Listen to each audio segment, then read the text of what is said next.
Julio Ramón Ribeiro, El banquete. Con 2 meses de anticipación, don Fernando Pasamano había preparado los pormenores de este magno suceso. En primer término, su residencia hubo de sufrir una transformación general. Como se trataba de un caserón antiguo, fue necesario echar abajo algunos muros, agrandar las ventanas, cambiar la madera de los pisos y pintar de nuevo todas las paredes.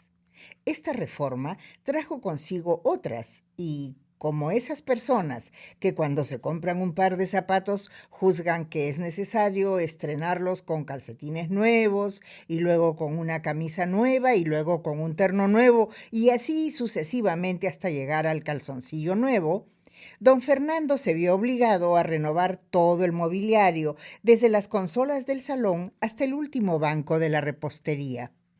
Luego vinieron las alfombras, las lámparas, las cortinas y los cuadros para cubrir esas paredes que desde que estaban limpias parecían más grandes.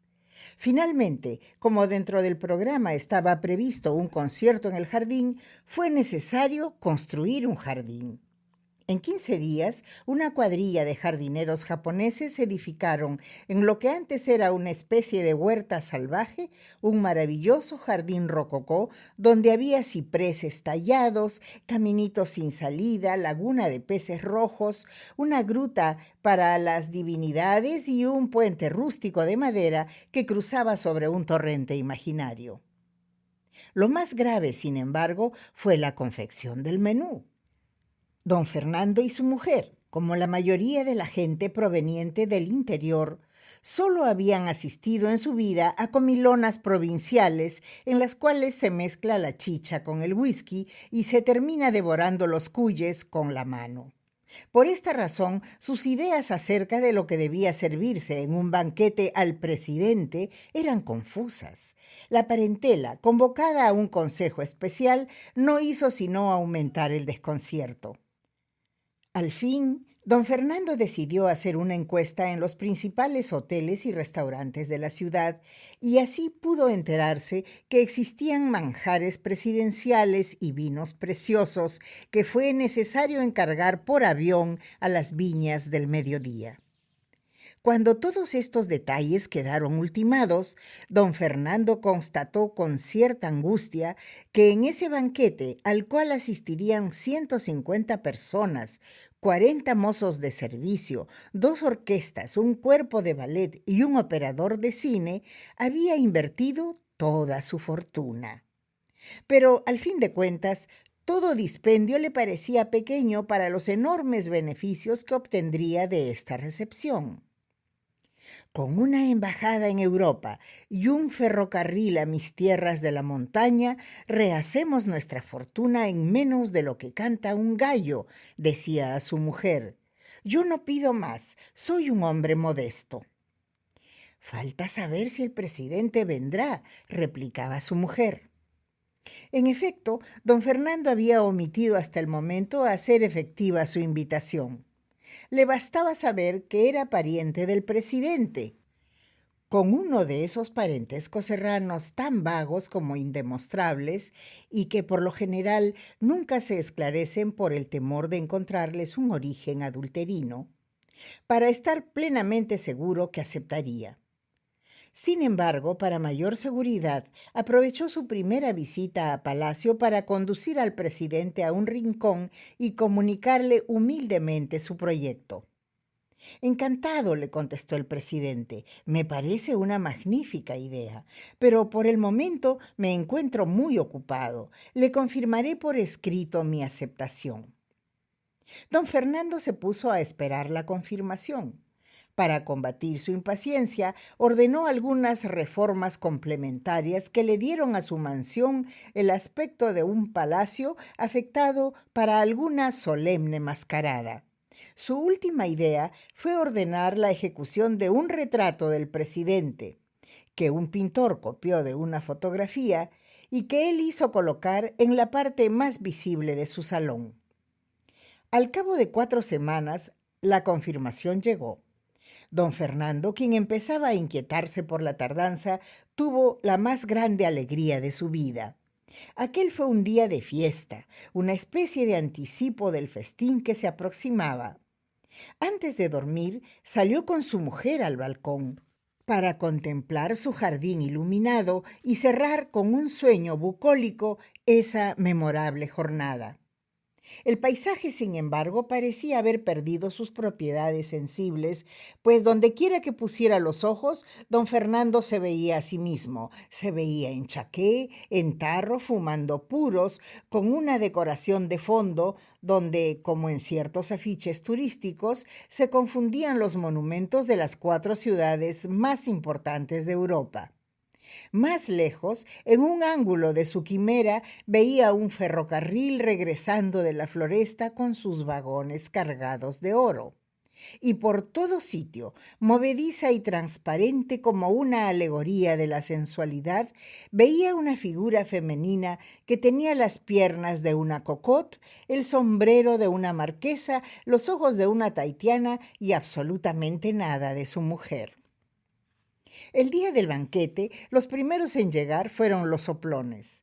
Desde las 5 de la tarde estaban apostados en la esquina, esforzándose por guardar un incógnito que traicionaban sus sombreros, sus modales exageradamente distraídos y sobre todo ese terrible aire de delincuencia que adquieren a menudo los investigadores, los agentes secretos y en general todos los que desempeñan oficios clandestinos.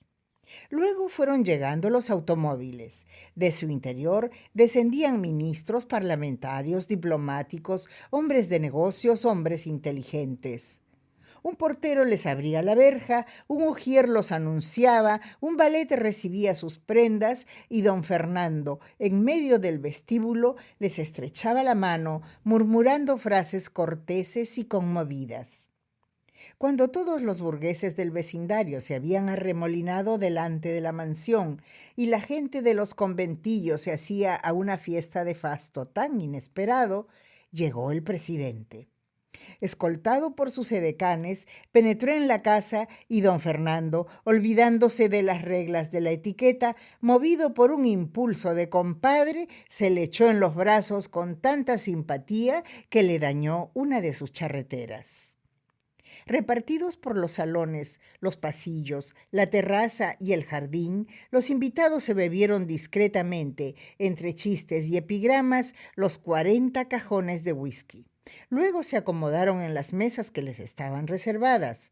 La más grande, decorada con orquídeas, fue ocupada por el presidente y los hombres ejemplares, y se comenzó a comer y a charlar ruidosamente mientras la orquesta, en un ángulo del salón, trataba inútilmente de imponer un aire vienés.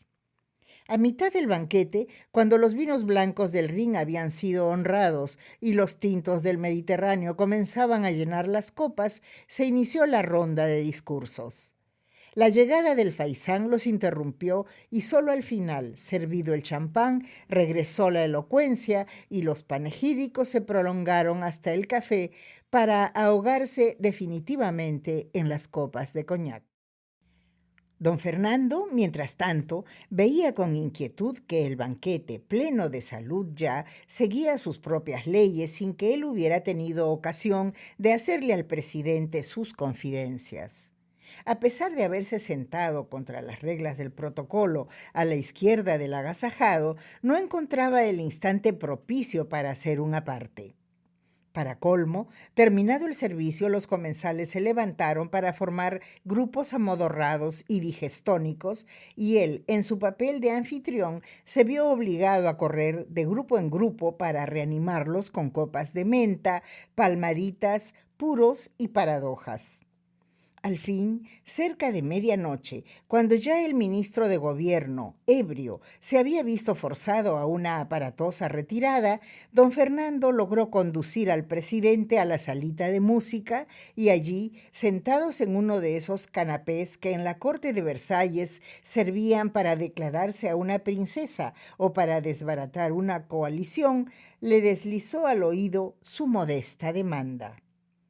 Pero no faltaba más, replicó el presidente. Justamente queda vacante en estos días la embajada de Roma. Mañana, en Consejo de Ministros, propondré su nombramiento. es decir, lo impondré. Y en lo que se refiere al ferrocarril, sé que hay en diputados una comisión que hace meses discute ese proyecto. Pasado mañana citaré a mi despacho a todos sus miembros y a usted también, para que resuelvan el asunto en la forma que más convenga. Una hora después, el presidente se retiraba luego de haber reiterado sus promesas. Lo siguieron sus ministros, el Congreso, etc., en el orden preestablecido por los usos y costumbres. A las 2 de la mañana quedaban todavía merodeando por el bar algunos cortesanos que no ostentaban ningún título y que esperaban aún el descorchamiento de alguna botella o la ocasión de llevarse a hurtadillas un cenicero de plata. Solamente a las 3 de la mañana quedaron solos don Fernando y su mujer. Cambiando impresiones, haciendo auspiciosos proyectos, permanecieron hasta el alba entre los despojos de su inmenso festín. Por último, se fueron a dormir con el convencimiento de que nunca caballero limeño había tirado con más gloria su casa por la ventana, ni arriesgado su fortuna con tanta sagacidad. A las 12 del día, don Fernando fue despertado por los gritos de su mujer. Al abrir los ojos, la vio penetrar en el dormitorio con un periódico abierto entre las manos. Arrebatándoselo, leyó los titulares y, sin proferir una exclamación, se desvaneció sobre la cama. En la madrugada, aprovechándose de la recepción, un ministro había dado un golpe de estado y el presidente había sido obligado a dimitir.